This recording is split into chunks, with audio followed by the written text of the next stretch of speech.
Alrighty, guys. So I made a promise. I kept it. We got Kevin Gosztola on the show. How you doing, buddy? Hey, it's good to talk with you and see you again. It was good to meet Yeah, you you at the too. concert. Yeah. Well, I mean, I guess we could actually just start there. So for anybody watching this right now who didn't see the tweet that I put out, I met Kevin at the Assange table at the Roger Waters concert. For anyone who's not familiar, Roger Waters, formerly of Pink Floyd, on tour right now after being postponed for 2 years due to COVID, and putting on an incredible show dealing with really just the most important issues of our time. Kevin, I actually saw you had a video breaking down all of that. But yeah, I guess we could just start there because what a Sure. show. And I mean, he touched on everything. Well, I mean, I first off, I didn't know you all were getting seats, so I think that's amazing of Roger that he's letting Yeah. the Assange activists in when he can at the shows. So long as there are seats available. That I saw that you were able to go in and sit after you tabled, and that just shows how much he cares about the activists that are on the ground doing this work. And it's a phenomenal show. I mean, look, I had a chance to see a show that I think shares an audience with Roger Waters' music. I went to the Rage Against the Machine show that was they kicked off their tour, long-awaited tour, which was also postponed by COVID in Wisconsin. It just happened to be that I was at the kickoff of this tour, and they occupy a huge place in protest music in the United States. But that being said, like this blew that away simply because I've never seen anything like it where they took over the arena by putting the stage in the middle of it, and like we're surrounded. It means there's really no bad seat. You're always going to see the band the whole time, and we get to see all this the video, like whoever the team is that worked on the video uh images for the tour. I think they deserve awards, whatever the industry Yeah. association is that gives out those awards. It was incredible because they speak to, like you said, the issues of our time. Like, we're here and we'll talk about what Roger has to say about Julian Assange and how the show brought that up. And it was great to see everybody cheer for freeing Julian Assange. And the clips out there of him using the collateral murder video and introducing people to who released it and who published it and all of that. But like on top of that, I think many people care about these other things like police killing innocent black people all over this country, all over the world, really, like black and brown people all over the world. That was something that was part of his show. And then he brings up the Supreme Court. He brings up the issue of women having the right to choose. He brings up the indigenous rights. He talks about Standing Rock, the Dakota Access Pipeline, and he then, like, the one that I can't get out of my head, which I showed my own crude phone video from the concert of in my little feature I did on his concert. I showed the uh, song that he performed on the nuclear holocaust on like, I think it's called Two Suns at the Sunset, something like that. And just everything, like all these different images hitting you, was just all very, very powerful. And I thought the open was fantastic too, of just kind of like jolting people up, because I think for us as people talking about Julian Assange, it is this. I'm talk kind of weird here, but it's like, he opens his show with "Comfortably Numb," and it is a case of, like, you talk to people who I think are just not really aware of how severe everything is, and you have to kind of find a way to get them to recognize that this is urgent, and we need you to speak up and pay attention to what's happening to people like Julian Assange, or on a lot of other issues. But it was a great way to start a show. Yeah, absolutely. I think doing it with Comfortably Numb and really starting with that very eerie imagery of kind of this post-apocalyptic totalitarian world, because that's what we're heading towards on multiple fronts, right? whether that's with social issues, civil rights being reeled back in, and other ones being set up to come next. Then you have stuff like press freedom being under attack actively. You have the threat of nuclear war. I believe right now, I mean, we're at the greatest threat of that since the Cuban Missile Crisis, and arguably even more than during the Cuban Missile Crisis, depending on who you ask, of course.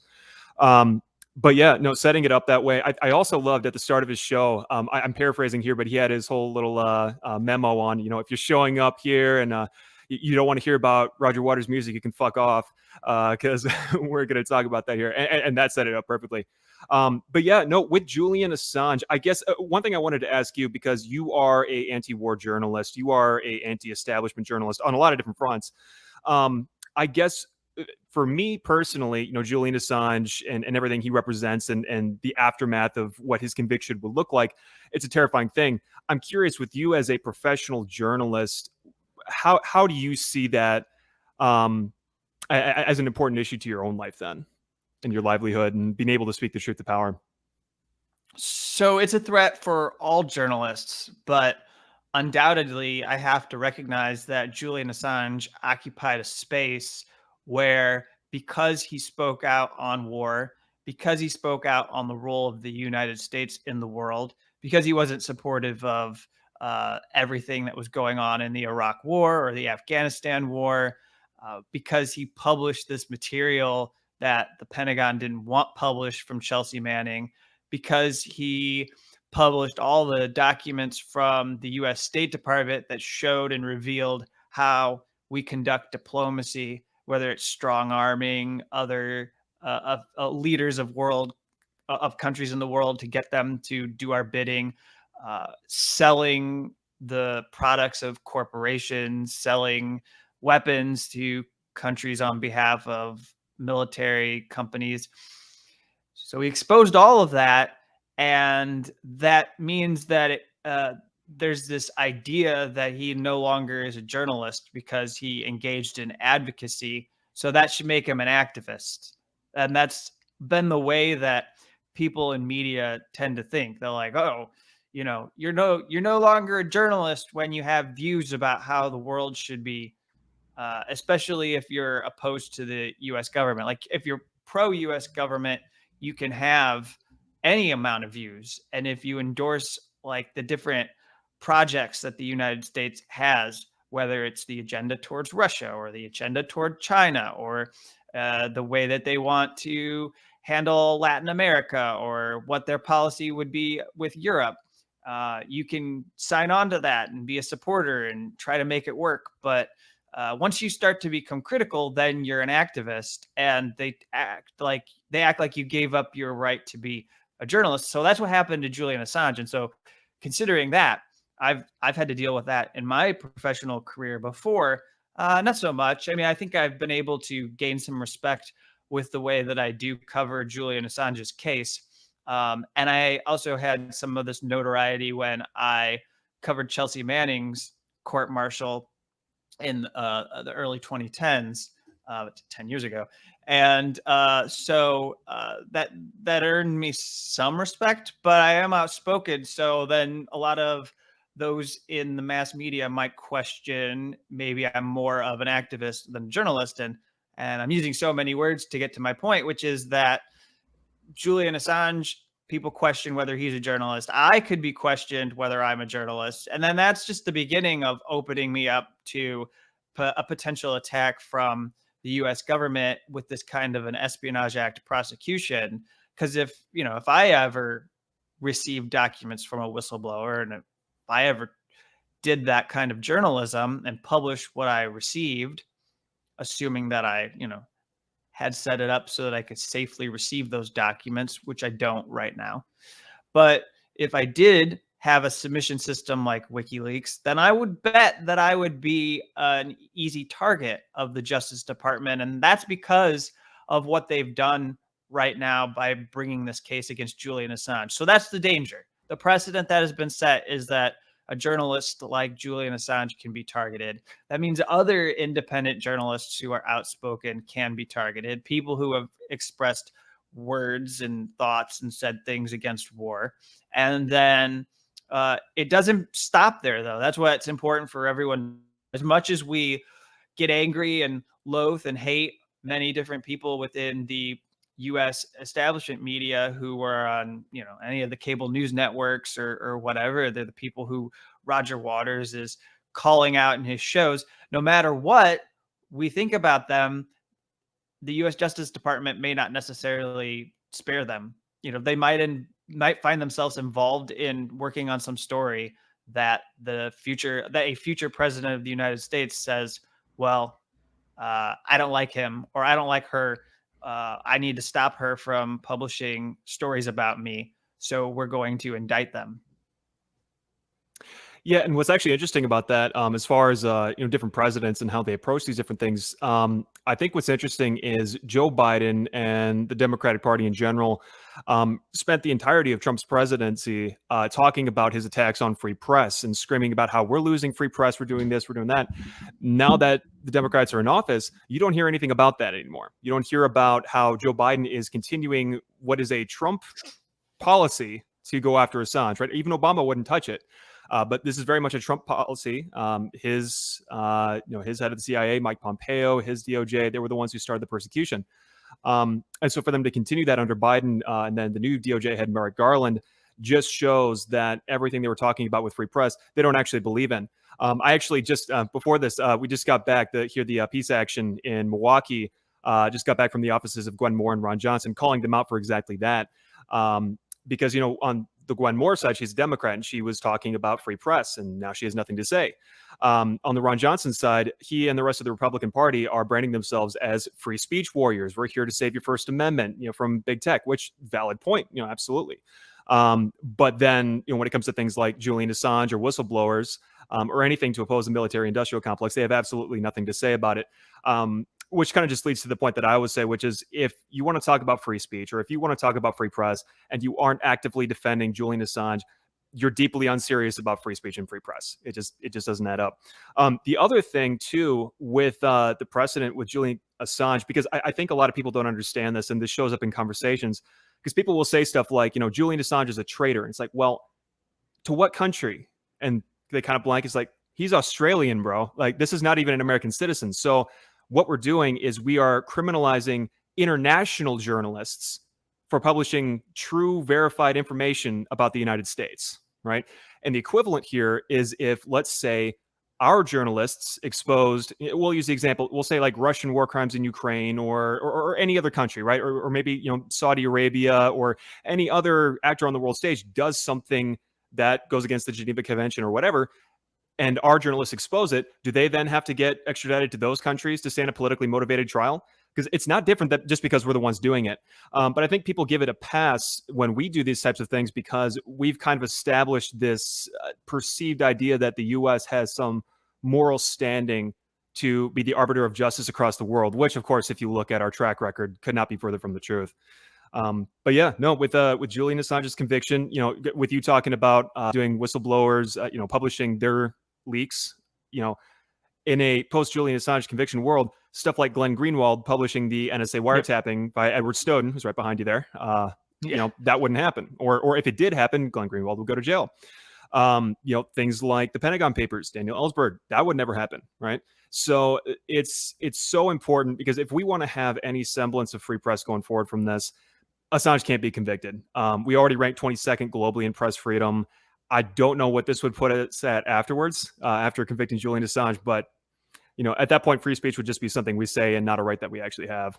So, yeah. I'd agree with you. I'd agree that what kind of a First Amendment do we really have if you can put somebody on trial for publishing information? And that would be the question I'd put to anyone who I met, whether I'm at a family gathering or seeing friends out at a party, on the street, talking to anyone that I run into. I would ask them, what kind of a First Amendment do you have? What is this right if we're going to put on trial Julian Assange? What kind of freedom of expression do we have? And freedom of expression should go beyond what Republicans are making a priority, which is that they're going to be culture warriors, and they're going to talk about how they think people should be able to express their disgust with what liberals or progressives are saying.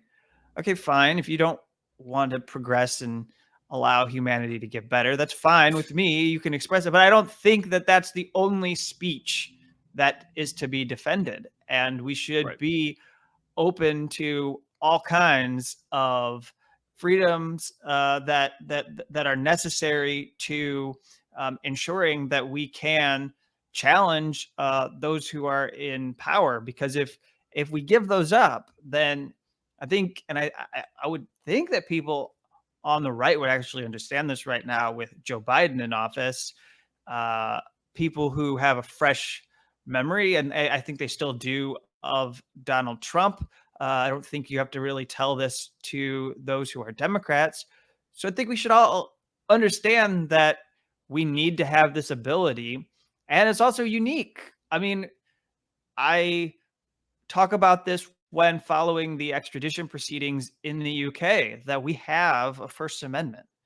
And I don't know if Roger makes this kind of connection at all when talking about it, but I think he could indict his own people in the UK, and to say that, I don't know that he mostly lives in the United States now, but in the UK, having his connections to the UK, there they don't have a First Amendment. They just have some human rights articles that they're encouraged to follow, and they have an Official Secrets Act, and that means that they can criminalize people for publishing secrets. That whistleblower behind me, Edward Snowden, it wasn't long ago that they sent people, the UK government did, to the Guardian office, and they smashed a hard drive that had once held secret documents from Edward Snowden on NSA surveillance, partnership between NSA and the British spy agency GCHQ. And they said, we have to destroy this, just as a show of force, to let you know that we mean it. We don't want you to publish this classified information anymore. Yeah, well, and that's the thing too is what's really wild is that the United States has one of, if not the best, free speech protections in the world.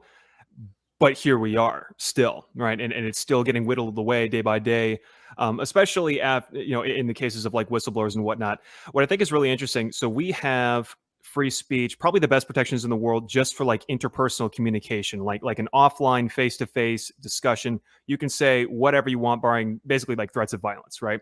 And that's absolutely as it should be. The problem is it doesn't seem that those type of protections are being transferred over into what is the new public square, which is the internet, which is news media, which is things like that.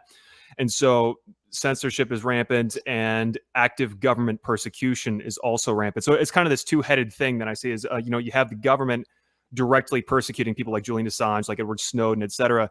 And then you also have them using big tech oligarchs and whatnot to silence dissent online, which, by the way, is always framed as like they're only going after right wingers. This is a right wing issue. It's absolutely not. There have been, Lee Camp is a great example of this, and how he's been gone after. And I mean, Lee Camp is just a legend as far as what he's been doing and taking no shit from anybody. And for that, he's been silenced in a lot of different places. And so it's led to him being branded as the most censored comedian in America. And yeah, that's not something we can have. We can't go forward into a world where the government and the oligarchs are working together to silence dissent. But that's capitalism, right? That's generally speaking how that plays out. And so, but yeah, and one of the areas where I think it's playing out the most is also like the war in Ukraine, and now ratcheting up, escalating with China and whatnot over Taiwan, and actually pushing us to the brink of a two-front nuclear war, which doesn't even sound good on paper, but they're going ahead and pushing that for right now. And what they're doing is they are being very successful in silencing, shaming, whatever they have to do, anybody who's speaking out against it, right? You're a Russian puppet, you're a China sympathizer, anything like that.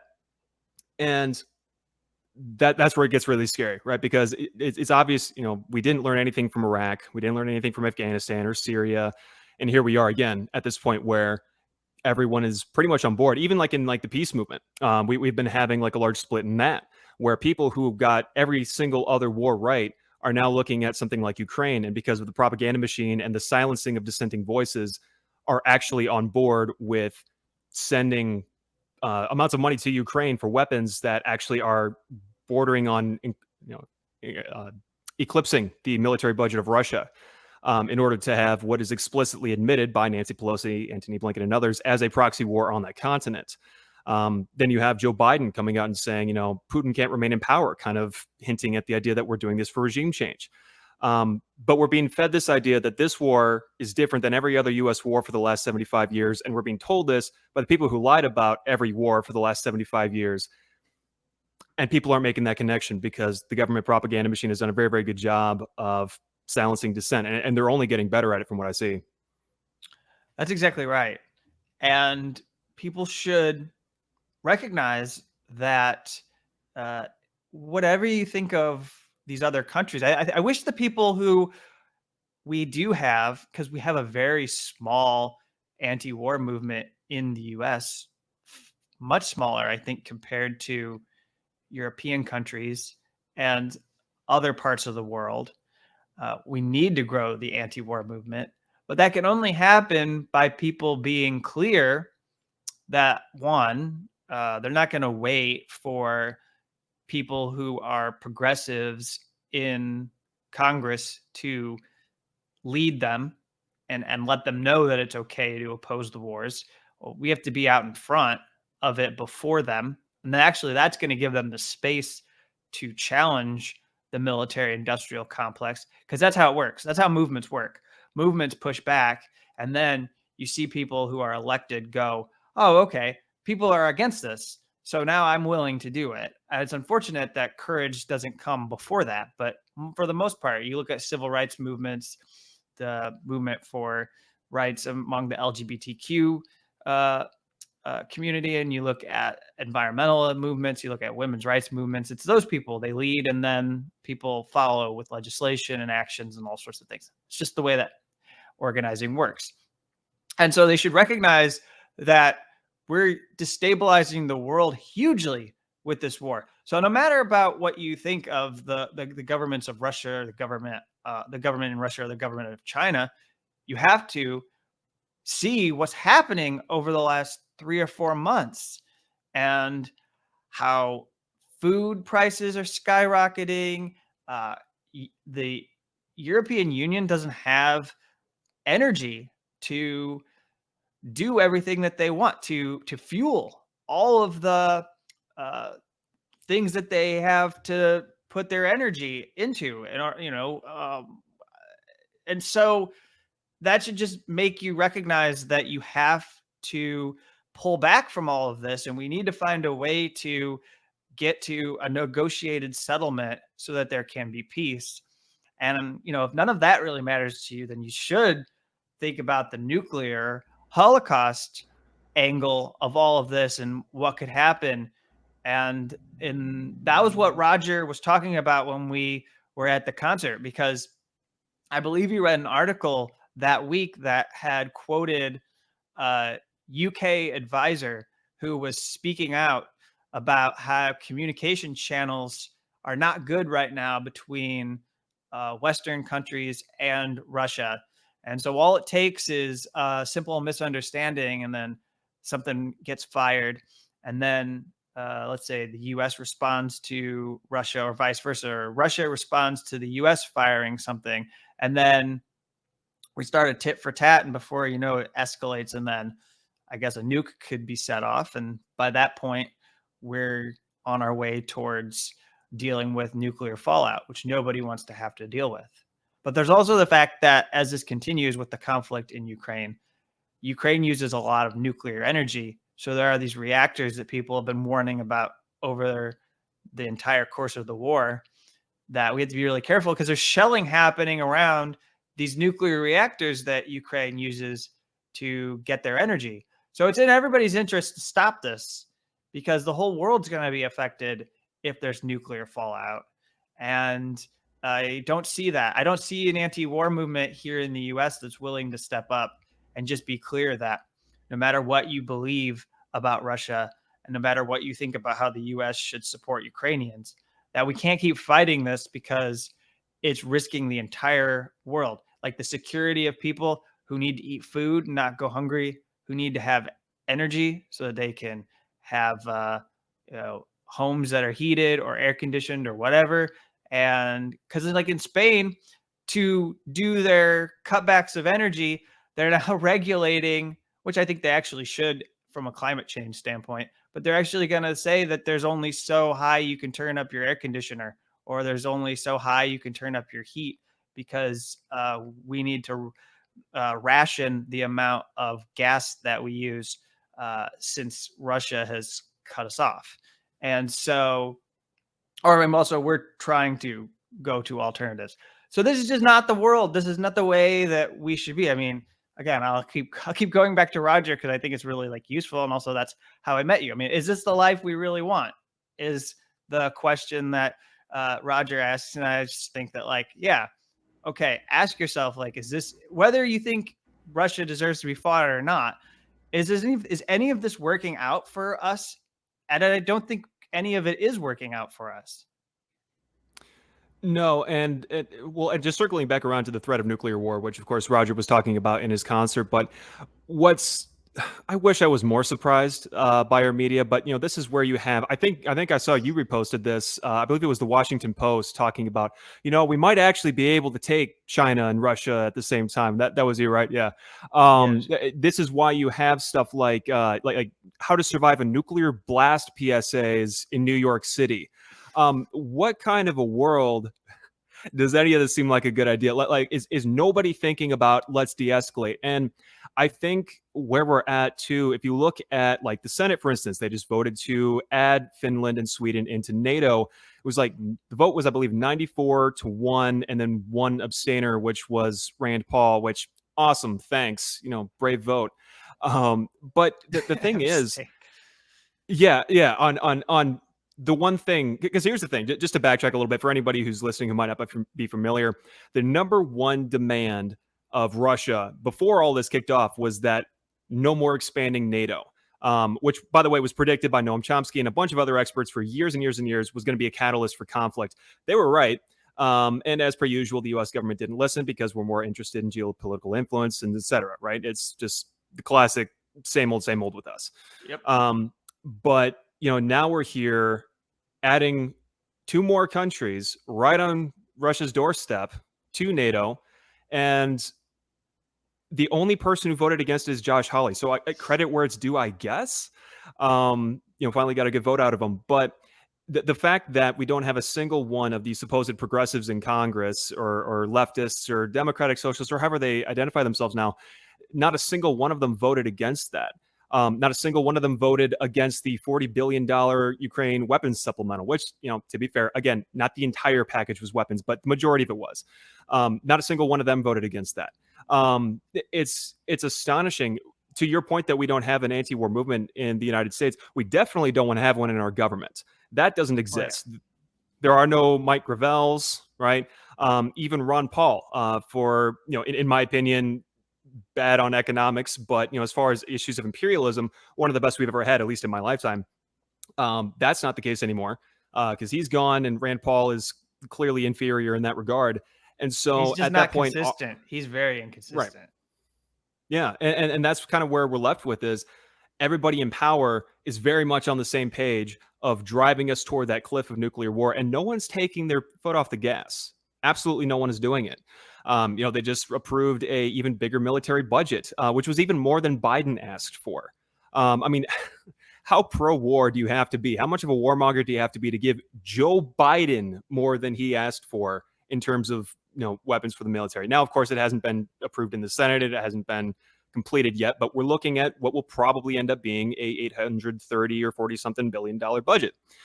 At a time when we have a baby formula shortage at home, we have an increasing wealth gap. We are 2 years into a deadly pandemic with no healthcare reform that was due 30 years ago. Houselessness is on the rise. I could just give you a laundry list of all the economic issues at home. None of these are getting addressed because the only thing that matters to these people is their corporate donors, many of whom are in the military industrial complex and things like Raytheon and Boeing, et cetera, and want their paycheck. And so they'll approve that, even putting the entire world at risk to do it to make a buck. But again, circle back around. That's capitalism for you. And so that's it's getting scary, man. It's getting scary. And they'll Yeah, keep go ahead. trying to extradite Julian Assange, and Mm-hmm. people, they'll get people, the Democrats will get people to believe that somehow he's responsible for any kind of pain or suffering that they're going through, or any kind of problems that the Democrats have had, whether they be in 2016 or 2018 or 2020, and in trying to win races and challenge Republicans. They'll say, okay, well, he hated Hillary Clinton, and so we've got to keep going after him and try to bring him to the US for a trial, which is just, it's just so awful. It's like, I mean, you shouldn't be ruining a journalist's life because he had political viewpoints that uh, you weren't able to tolerate. And that's just all there is to it. And what's really interesting with that too, because like specifically again, for anyone who's watching who might not be familiar, what Julian Assange proved was that the DNC rigged the primary against Bernie. Um, and so that made them look bad, obviously, right? And so that put him in, oh, he's Trump's buddy, which was a ludicrous statement to begin with. But what makes that even more ludicrous is, I'm sure you're familiar, is the reporting by the Gray Zone with Max Blumenthal talking about how Mike Pompeo and Donald Trump were plotting to kidnap Julian Assange out of the Ecuadorian embassy. The idea of just assassinating him was even floated by Trump, thus permanently disproving the idea that they were buddies in any sort of way. Yeah. But what's really interesting at this point, I think, is that we know for a fact the Democrat primaries are getting rigged, and the idea still seems to be that the progressive Democrats are still going to be the ones to save us. I just don't see that happening. This is kind of where we get the, one half of the ruling class is going to save us from the other half of the ruling class. They're doing it against their own self-interest, but they care so much they're doing that. It's like, I don't think that adds up. And so when you look at their treatment, for instance, of someone like Julian Assange, of Edward Snowden, of Daniel Hale, of Chelsea Manning, as a bipartisan effort to silence these people and persecute them and basically disincentivize anybody else from ever following those footsteps, that's just kind of where you see they're very much on the same page of defending the war machine and defending their status quo of them being in power, and shutting down any kind of dissent. It's true. It's absolutely true. And I'm also a consistent supporter of all whistleblowers. And, another case, and actually Julian Assange was a supporter of her as well, and so is Edward Snowden, reality winner. The Justice Department won't let her apply for a pardon. She was a recent Espionage Act prosecution. And I know that there's some discussion and debate about what she really did reveal. But the fact of the matter is that she believed that she was exposing something that was in the public interest, related to a conversation that we were having, widespread conversation that we were having about whether Russia had interfered in the election. And she had a document that spoke to that issue, and she revealed it. And, now she's living under probation. She went to prison for the longest sentence. That's going to affect Julian. They're going to point to her case and use that to say, okay, she got 5 years and 3 months in prison. And so, okay, we'll give Julian Assange a longer sentence. She got the longest sentence. That was under Trump. Trump went after her. Here's a case where you would have expected like the Rachel Maddows and others at MSNBC to rally to her defense, and they were silent. They didn't even have her mother on, who was a big advocate for her, until like the last month and a half of Donald Trump's presidency. And when they had her on MSNBC, they did this really awful thing where they tried to get her mother to attack Edward Snowden by calling him out and saying that like Reality Winner is a good whistleblower and Edward Snowden's a bad whistleblower. And she didn't take the bait. I mean, I give her a whole lot of credit. And that's because Edward Snowden actually appears in this documentary about her case and has been a supporter. So that would be really crude for them to go after and join in this attack on Edward Snowden. So it's just vile. And like, even those people who you think they would stand up for, they're just so craven in their beliefs about the classified information system, about security agencies, about doing what U.S. national security agencies say and following their, I guess you could call them edicts, whatever they decree. And then when something doesn't go the way it should, they're just like, they put their heads down and hope it goes away. And that didn't happen with reality. And then now, like, there's this push to get her a pardon. And finally, because we're talking about January 6th and Trump might get prosecuted by the Justice Department, and there's all this just, constant drumbeat for justice for what happened. And so now they're saying, like, okay, we can be open. We can decide to support her. But they were very late to the party. And, I don't know if anything like that'll happen with Julian Assange once he gets brought to the US and put on trial. If we're going to see a bunch of people finally start talking consistently week after week about the importance of his case. I could only hope. I have to say that I want more people to speak out. I don't want people who haven't been saying anything to continue to be silent. But, we're always going to remember who was there first. We're always going to remember who was principled and who spoke out when they needed to. And, I say something about reality. You mentioned Daniel Hale, but we don't really even talk about him, even though we'll have drone strikes in the news. We'll have stories about how civilians have been killed. There'll be conversations about the Pentagon. Like, I remember when the Afghanistan war ended and they had that horrible drone strike and it killed this aid worker who was actually, I think, on the U.S. payroll in some way or another. And if anything, he was working for a reputable aid organization, and his family and him were just vaporized by this drone. And they tried to tell us that they got an ISIS organizer. They got some terrorist planner or something. And it turned out it's a total lie. And nothing ever happens to those people who authorized the strike, and they don't investigate themselves, because that makes sense. The war machine's not going to investigate itself. And then we see that Daniel Hale, who exposed and told us that this is how the machinery works in our government, gets put in a communications management unit in the state where I live, in the southern part of the state, in a prison called Marion. And there at this penitentiary, he's in this communication management unit, which means that everything he does is controlled to a degree that is even more extreme than what most people go through in a regular prison. And then that's what Julian Assange is going to do. So, all these cases build on each other.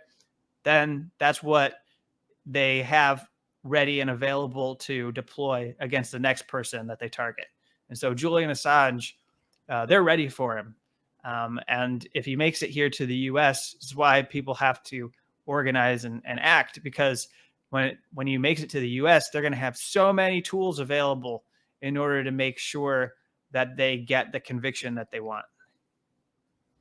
Well, yeah, and actually, on that note too. So I earlier this year in April, I went to Washington D.C. for a couple of actions organized by Misty Winston and a few others.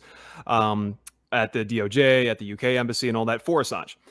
One of the things that we had this little dinner thing. Lee Camp was there. We were talking about him earlier. But John Kiriakou, the whistleblower for the Guantanamo Bay torture program, was there, right? And he served like 2.5 or 3 years in prison. But he was breaking down how Julian Assange is going to be sent to the same court that convicted him. Yep. Right. Which I believe, I forget, it's in Virginia. I forget exactly which number court it is, but they have like a 98% conviction rate, and they're going after Julian Assange with a Fed case on an espionage charge, 475 years in prison. Basically, that if he stands trial there, it's basically over, is what he was saying. Using the precedent of people like John Kiriakou, like Daniel Hale, like all these others that you're talking about. So yeah, that's absolutely an issue. One thing I actually wanted to circle back around to that you were talking about is when like the mainstream like corporate media comes around and talks about these things. What was interesting to me, the more liberal programs like CNN and MSNBC, they were willing to take just about anything to go after Trump, and it was valid reasons, of course. But one thing that they completely skipped was Donald Trump trying to kidnap Assange, trying to assassinate Assange. Yep. What's going on with that, right? I thought you were screaming about free press. I thought you wanted to own Trump and the Trumpers. Here was a great opportunity, but they wouldn't even do that because that hurts their people too, right? Because what did he expose? He exposed the DNC. He exposed, war crimes under Bush, who they've now rehabilitated somehow, which is just gross, by the way. Yeah. It's just gross. Dick Cheney's getting rehabilitated too, because he says he wants to prosecute Trump. So now everyone thinks he's great. Yeah, the fact that Liz Cheney, who's on policy basically a carbon copy of her dad, the fact that she's the liberal hero of 2022 kind of tells you everything you need to know about like the mainstream liberal crowd. But yeah, no, the other thing, circling back to Trump though, because there are people who are still under the impression that Donald Trump was, the savior of the people fighting against the deep state and all this kind of stuff. I think the number one thing to disprove that is the fact that, look, if you really want to send a giant dick punch to the deep state, you pardon Snowden, you pardon Assange, you pardon Hill, you pardon everybody.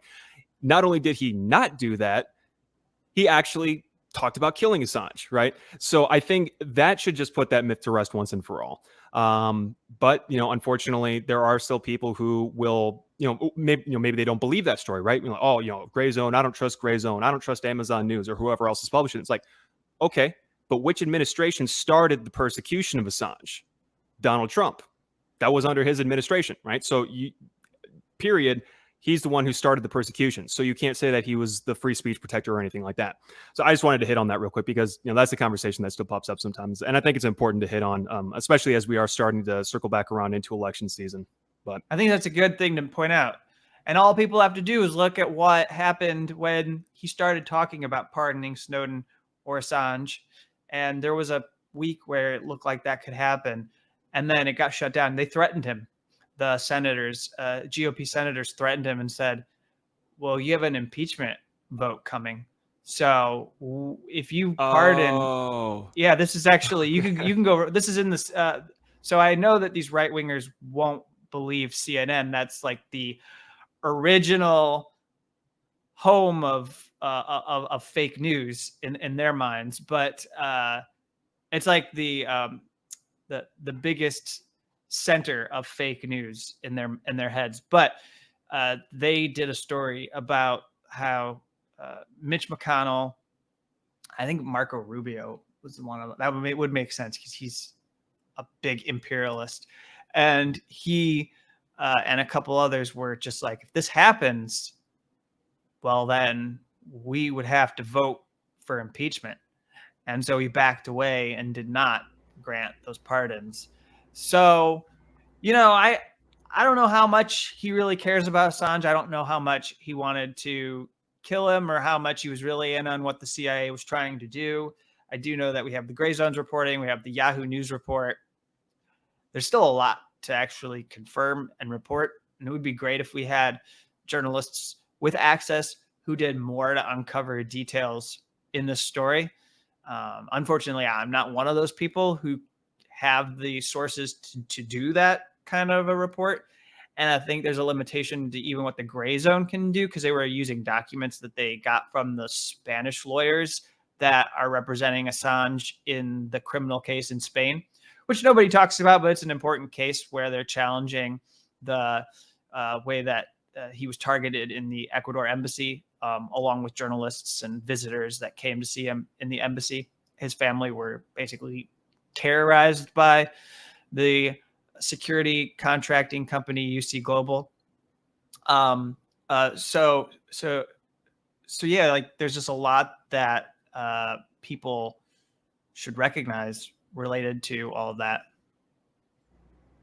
Yeah, I mean, well, and just to quote the based Giga Chad George Carlin, it's one big club and you ain't in it, and Donald Trump is in it with the rest of them, right? I mean, it's not an accident. I mean, he was friends with the Clintons, until their at least supposed falling out in the election. Personally, I'm not going to try and claim if they're tight behind the scenes or not. I don't really know, because what we have happened is we have these two parties that serve all the same people, and you look at Donald Trump, he's somebody who exponentially, like by almost 4 times, increased our drone warfare. He is somebody who gave tax cuts to all of the richest oligarchs in America. granted, he had no subtlety, and he said a bunch of stuff that they didn't want him to say, right? But he did all the kind of stuff that they would generally want. Yeah. So it just makes sense. They're all playing against the people who are actually, really dissenting and really fighting back against their established order. Yeah. When all is said But and done, he's in it for himself. And you right, can't believe that he wants to drain the swamp because he didn't try to do it. And no, anytime he had a chance to do it, he was either outmaneuvered or he gave up. And he said, I'm more interested in me and I'm not going to fight. So that's what we have. and it doesn't help his case that I believe his administration, if I remember correctly, had, like, by a large margin, the most convictions of, like, people found for corruption in his administration, if I remember correctly. Oh yeah. Yeah. But Yeah.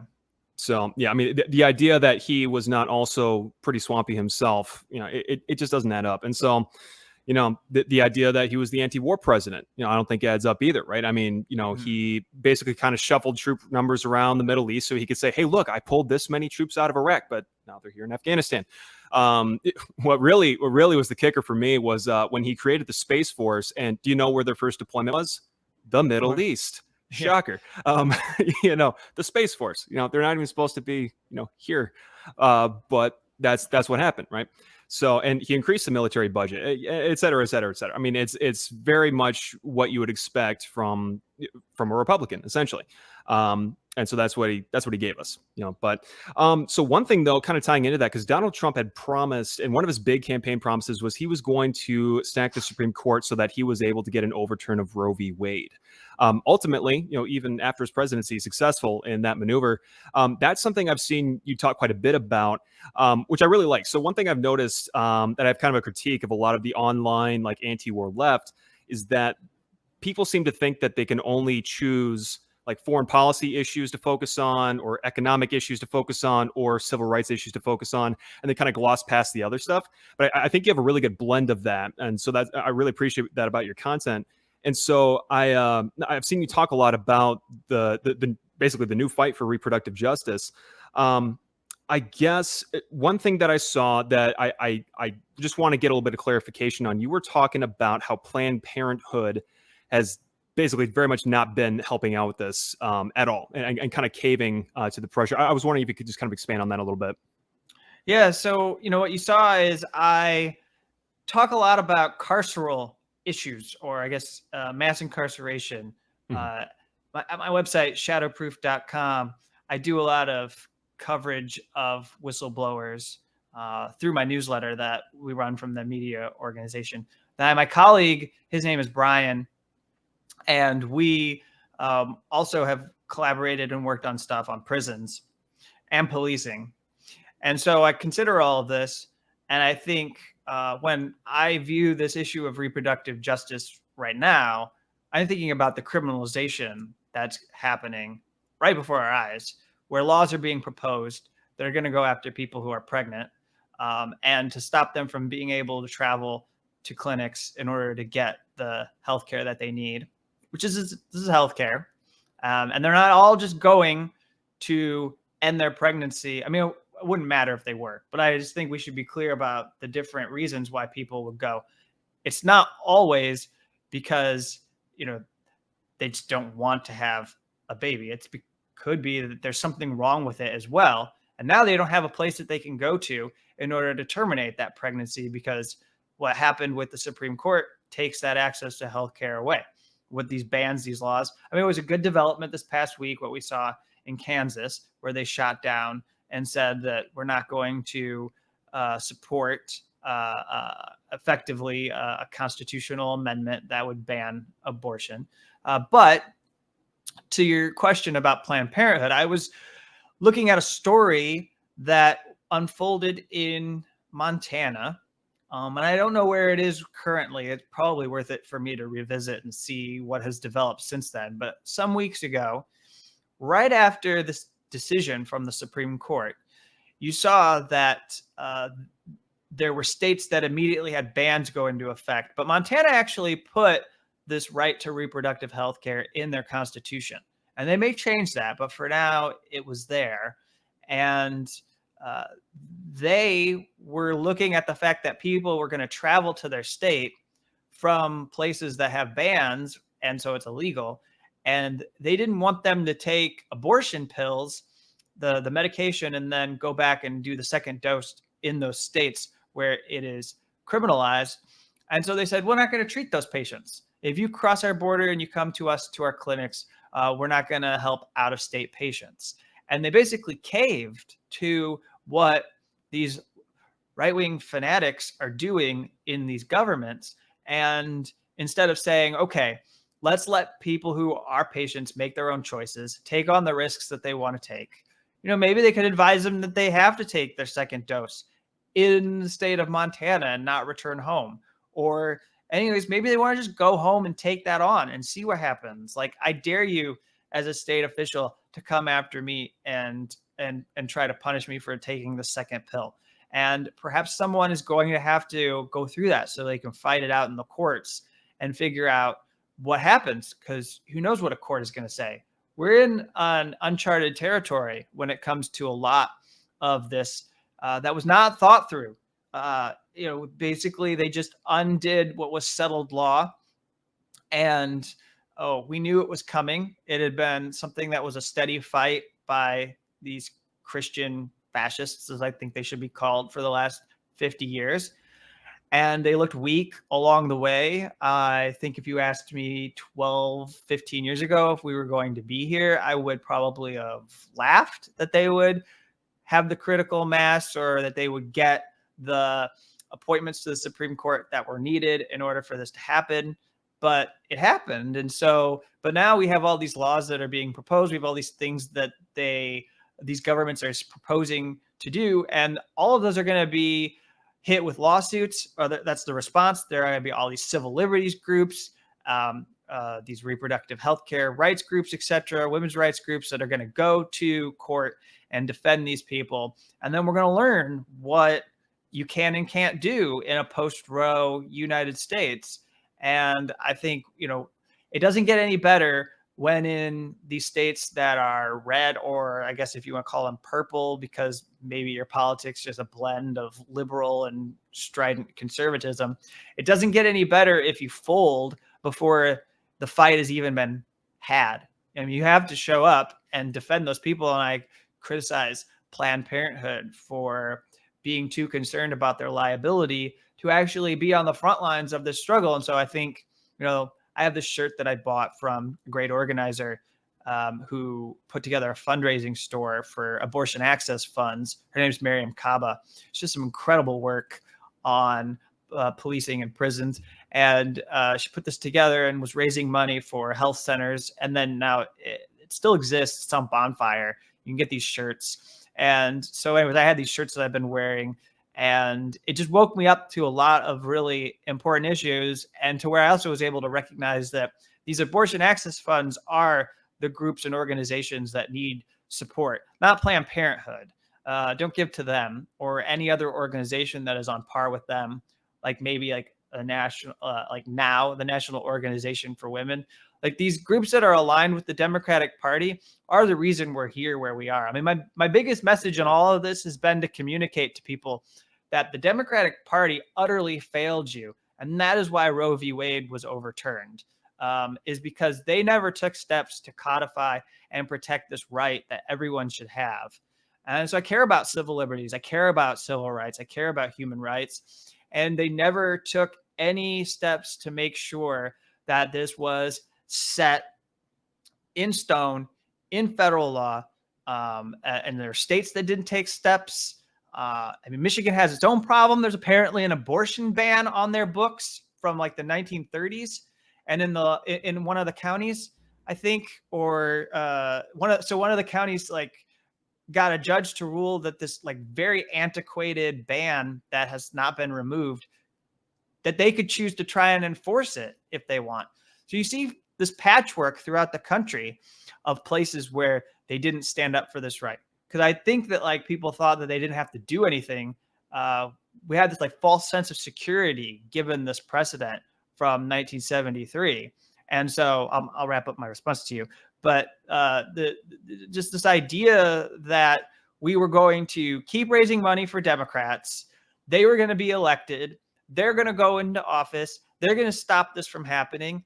It turned out to be a lie. They didn't do anything to protect us. They just kept raising money from us as a grift. They kept telling us, if you elect us, that's the way that we're going to keep the Supreme Court from becoming more right-wing. If you elect us, that's the way we're going to not. And when they had the power to protect us and insulate us from the kind of ruling we got as a result of Donald Trump's appointments, they didn't do anything. I mean, Barack Obama, there's actual quote from him. You've probably seen it, of him just saying that it's no longer a priority for him to pass a law to protect abortion, even though that's what he campaigned on, that he was going to do it. But then, like, in the first weeks that he's in office, he says, I'm not going to do this. It's not my priority anymore. And anytime that the Senate has had power, or the Democrats have had control of Congress in the last 15 to 20 years, they never stepped forward to preserve this right. And so that's where we are right now. Everyone's vulnerable. All these states are moving backwards, and you're seeing a whole lot of really horrible shit said by people that makes absolutely, well, I mean, it makes sense to them, but it's going to really ruin and destroy a lot of people. And I more than anything, I care about this from, I know it's a cultural issue for people, but I care about the human rights angle of all of this, because of what it means that people don't have the right to control their body and decide what they want to do with it, which that's what this is. When you get down to it, the issue is bodily autonomy. And if you care as much about freedom of expression as we do when we talk about Julian Assange, then you can care about bodily autonomy and the fact that the government shouldn't be making decisions about what you can and can't do with your own body. No, absolutely correct. And one thing I would add is that, with the Democrats, right, because they've had the opportunity to codify Roe so many times. Our last two presidents, right? So Obama, you brought up, campaigned on it. So did Joe Biden, by the way. And since then, he didn't do anything about it. And then the leaks come out, and he says, "Oh, I'm not prepared to do this, that, and the other that would actually, help preserve this as a right." To my knowledge, and correct me if I'm wrong here, but I believe in the last 49 years since Roe was passed, the Democrats have only once voted on whether, or Congress, I should say, has voted only once on whether or not to codify it. And that was just recently, right? That's the only time that's happened. Which kind of breaks this idea that I keep hearing from a lot of people, is that, like, oh, the Democrats and the Republicans, they may be the same on war issues, but on social issues like abortion and whatnot, that's where they differentiate. It's like, well, rhetorically they do, on what they say it does, but you can't even just pin it on, oh, it's just Obama or it's just Biden. The Democrats, en masse actually support it. It's like, well, but then they got the chance to codify it after completely slacking and not codifying it for almost 50 years. But then they finally get the chance, dominating both houses of Congress, and they still fail to get it through. What does that say about the Democratic Party, right? And so now, next up on the chopping block, we have LGBTQ plus rights. Gay marriage, right? Gay sexual rights. That's on the chopping block, right? Well, just take gay marriage. I mean, I don't mean to step on what you're saying, Yeah. but they just passed an amendment to protect marriage, but they're doing it because they're afraid of what the Supreme Court is going to do next. And they could have done that after the Supreme Court made it legal, but they didn't. Right. Right. Oh, yeah. No, they've had plenty of time to get this done. It's a 70% issue across the country, right? I mean, so is Roe, actually. It's one of those, and granted, that's going to vary a little bit state by state, but I don't think there's any states where gay marriage and the Roe v. Wade, 15-week protection, I don't think there's a single state where that's, much under 60%. It's a majority pretty much everywhere. And so the fact that they're not protecting that, number one, it says that they're not about what they say they're about. They're using it as a marketing ploy, which is also reflected in the fact that they sent out fundraising emails immediately after Roe was overturned. But I guess it also just shows that for having democracy in their party name, they're really not about that. They're not representing what the people actually want and defending the rights that we care about, even in just such a majority case, right? Like even like gay marriage, a majority of Republicans now, it's a slim majority. It's like 51 or 2 or 3%, but a slim majority of Republicans even support gay marriage in most places. And still, this is not getting protected. So Yeah, it's absolutely wild. But again, they really, I don't think they have anything else to fundraise off of at this point, because the economy's in the gutter. Working class people are getting destroyed right now. And so they need the fear of, what are these Christian fascists going to come and do? Vote for us, give us money. And at this point, I think that's pretty much what they have left, and that's what they're doing it for. But yeah, I mean, well, look, it's frightening enough. Like, I wouldn't want anybody to have this power. I mean, I'll be clear here that there was a story from the last week of Governor DeSantis just removing outright somebody who is in I think he's in a county attorney position, because of their position on healthcare when it comes to transgender rights and abortion. He just went in and said, all right, I'm going to remove you, and I'm going to replace you with somebody who, like, just anti-democratically just says, okay, you're gone. And like, that's not something I feel like tolerating in this country. And I think most people would probably agree that if you're not following a process, if you're not allowing for elections or something, if the people aren't choosing, if it's just coming from like on high of like who, and you're trying to like enforce this on us, like, that's what I'm really afraid of, is that in some of these places, it's going to be so vicious, the like enforcement of these new laws. And again, who do we have to blame for it? I mean, obviously the people who are behind it are responsible, and I do not say that they should be spared from anger. Like, the Republicans are the drivers of this. Right. But the Democrats are just standing on the side of the road while this train comes barreling past them to steal our rights away, and they don't have any plan at all to try and stop it from doing more destruction. And so like you say, you were talking about Biden. It's like, this happens, you knew it was going to come, and there's no response by the White House after, and they don't want to do anything. And like the leaks from the administration were that they are afraid to sue. They don't know that it would be worth it. They don't have the appetite for it. And so I don't see how anybody can believe in them, which is why we really only have us. I talk about that when I write. That was something that I thought about when I was at Roger's show, and it was the fact that what he was showing by identifying all these threats that we face in the world, climate change, nuclear holocaust, go down the list, but was also that, look, we're all here in this space together, and we all share these ideas, and we know well enough that we don't want the powers that be to do this to all of us. It's us versus them. That was his tour 5 years ago. Now he says it's us. So it's us versus them. We all know who them are. Now the us have to get together and do something. And I think it was about people recognizing that we can connect with each other, and we don't have to be so isolated.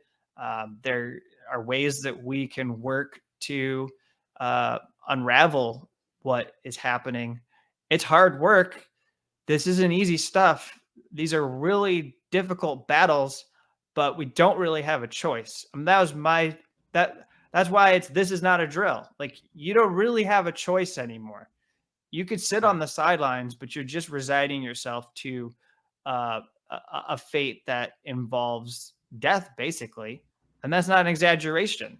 And so you have to become a participant. You have to do something and support your fellow man and woman, and get out there and do something, because it's just so out of control, and elites are not going to save us. No, they're not. Yeah, I mean, again, it comes back to the little thing. I love beating this point to death. Is one half of the ruling class is not coming to save us from the other half of the ruling class. But Yeah, I mean that's where we're at. The other thing is, as far as you talking about the Democrats sitting on the sidelines, or now just other people, other civilians and whatnot sitting on the sidelines.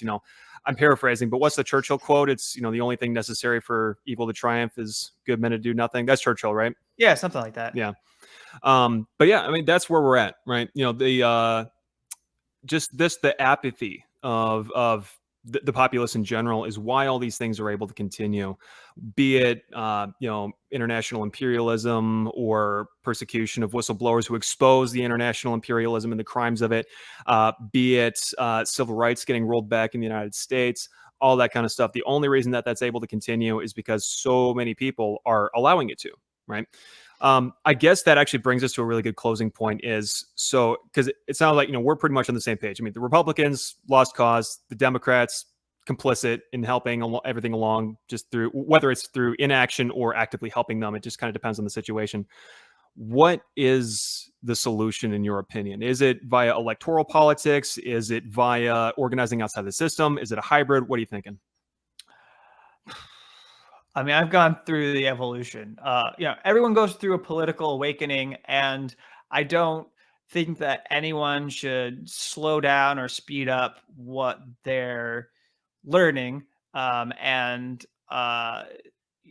if you're convinced that electoralism holds some hope, um, I'd say I have severe doubts, but go ahead and experience it for yourself and see what happens. I mean, look, I am very jaded and disappointed because what I got out of Bernie Sanders' second round was that Joe Biden is his good friend and that he wasn't going to challenge Democratic Party elites, and he was going to be careful about who he upset, having won a place in the Democratic Party after proving that he had the ability to put together a strong campaign in 2016. So he wanted to repeat it all over again, but he also wanted to do it without alienating people in the Democratic Party who I think, no matter what he does, are going to hate him because he has democratic socialist politics. And none of those people want to have anything to do with it.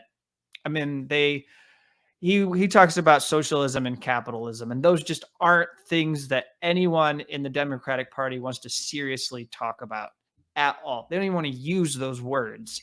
Even as they defend capitalism, they don't want to use the word capitalism. That's why they say free market.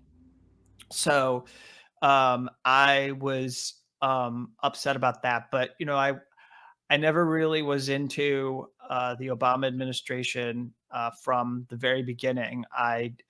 Didn't believe that I didn't believe it was the change you could believe in. And then I just, obviously knew that Biden was really an inadequate response to Trumpism, and it wasn't going to match the moment. And there are individual progressives that have been elected to the House, and some of them have been inspiring to me. I think it's occasionally good to hear from them. Look, I like Cory Bush. I like Elon Omar. I think they're good people, but it's not enough because those people don't act like a block, a unit that can assert the same power of like a Joe Manchin or a Kirsten Sinema. So they never hold up legislation and say, like, on principle, we're not going to support this. You're not getting this through the Congress until you come around and do this for us. They don't do that. I don't know if it's because they don't think they have the numbers. It's possible that they don't, but they could be a lot stronger. I'm working my way towards the solution is and always has been in this country something other than elections. It's always been organizing, it's always been reaching a critical mass. I believe in the power of demonstrations. I know that people might think that protests have been completely neutered and you can't make an impact because they're just gonna, the police are just gonna show up. They're gonna put up the barricades. They'll push you away. You can't get near any of the centers of power. They don't have to watch you or see you. But I don't know. in my lifetime, everything that I've observed suggests that protest is a much bigger threat to those in power than running for election and electing people who are like-minded. They come down on protests much harder than they do progressives who run for office, who talk about universal health care for all or Medicare for all, who talk about ending wars or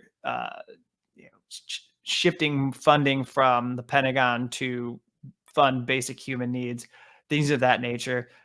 They much rather have people run for office than get out in the streets and protest. We've seen the responses to Black Lives Matter. You've seen the responses to the Occupy movement in the early 2010s. It was a beautiful moment where people were coming out into the city center and they would put up their tents and they were there and they were talking about issues in their community and they were meeting each other and they were doing what had to be done to call attention to income inequality or economic injustice. And, eventually those people were in those encampments for too long.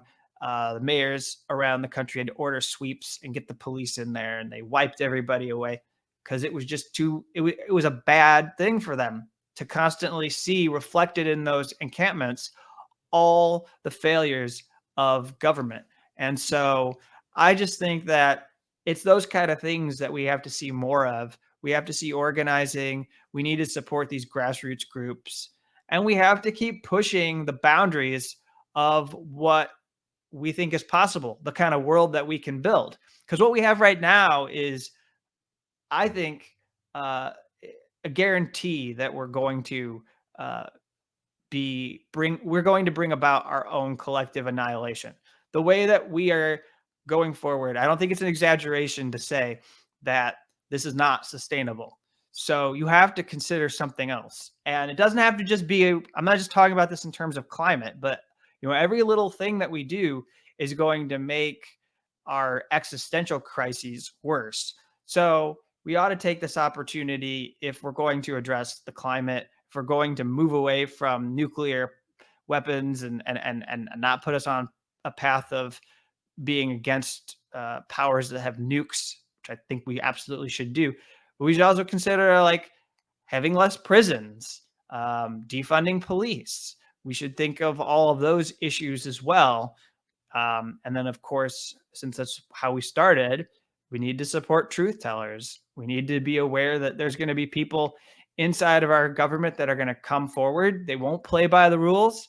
They're not going to follow what they're expected and go through proper channels because they know that the people who they answer to, who are their supervisors, would never respond to them in a way that treats them fairly and takes what they have to say seriously. So they're going to give the documents to the next WikiLeaks or WikiLeaks itself. They're going to give documents to an independent media organization, or they're going to go talk to a journalist, just tell them what they need to hear. And then they're going to be punished. And every time that the hammer comes down on them, we need to be there to support those people and tell their stories and remind everyone that it's really hard to challenge the bureaucracy, to challenge the national security state. But we have to keep fighting for them because those are going to be the people who tell us firsthand, what is going wrong and why we're on they're the people who know that we're on the wrong path. And only by showing support for them can we even begin to do what has to happen in order to right the ship. Because I think everybody can admit that we're not going in the right direction. And like I said, I think this is unsustainable. It absolutely is. Yeah. And I think it's perfect to wrap up on that note of whistleblowers and Julian Assange. One thing I want to plug really quick. If anybody has not read this book yet, absolutely do. I'm going to try and put this up here. But oh, you got Julian that? Assange. Can I do that too? Hey, you got it. Hey, let's go. Yeah, mine's a little messed up from getting rained on at a couple of Assange actions. But yes, Trial of Julian Assange by Nils Melzer, the former UN reporter on torture. Entire thing. I mean, it's a thick book where he breaks down the entire thing. And I love the foreword where he talks about this entire thing is an indictment on our apathy by our governments and the people of the world not showing up for someone like Assange. and making sure that this wrong gets righted. But yeah, no, to wrap up, I think you're absolutely right. It does need to come, any change that we're going to see is going to have to come in the form of organizing outside of electoral politics. It pretty much always has, at least in the United States. And I have this book because, you're probably like, why did you have this by your side? I had this because, it got barred from the Australian Parliament. You did? No, the book. Did you know the book? Oh, the book did. Okay. Did you know that they confiscated the book? Julian's family just tried to meet with parliamentarians and give them copies of Niels Meltzer's book, and it was designated protest material, and security confiscated the book, and they had to get someone in Parliament to go retrieve these books that were basically temporarily stolen. And then but it's wild that they treated this like a banned book, and but now Niels Meltzer is going to sell more books, so that's good. Yeah, all the more reason to read it. I mean, when the powers that be are trying to get you to not read something, you should probably read something. But yeah, and no, I have an Assange book coming too. I should just throw out there, and do a shameless plug and just let people know that actually pretty close to a year after Niels Meltzer's book, I have my own coming out now. What's different about it? So Niels Meltzer is a former UN special rapporteur. He may still hold the position, but I also know that he took a position with the Red Cross and has been working there.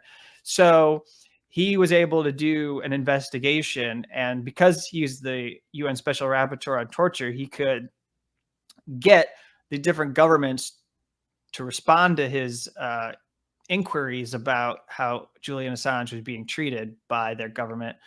And he did his own investigation, and that's his book. It's a very detailed and thorough investigation of the role of all these countries, like Australia, Ecuador, the UK, Sweden, and the United States, and just very thorough.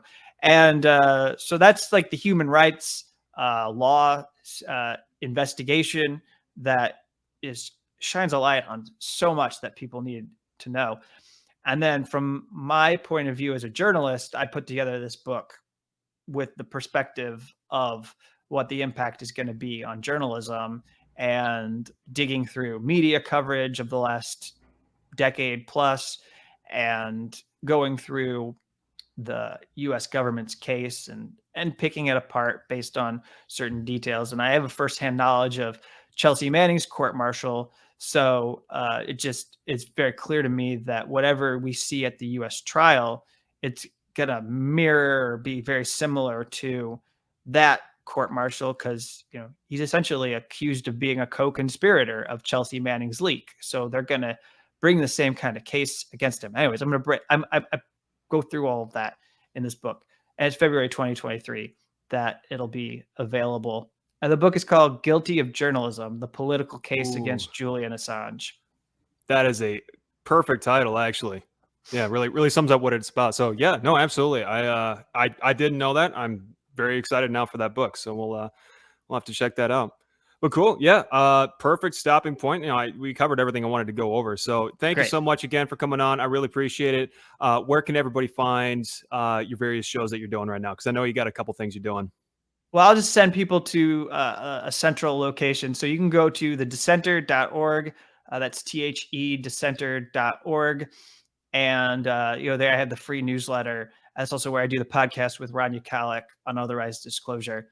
We moved there. We moved away from doing the whole Patreon thing and just working from that website, because I can control it and navigate the brave new world of censorship we now have in social media. Yeah, makes sense. Awesome. Well, hey, thank you so much for coming on. You're welcome anytime. All right. Good talking to you.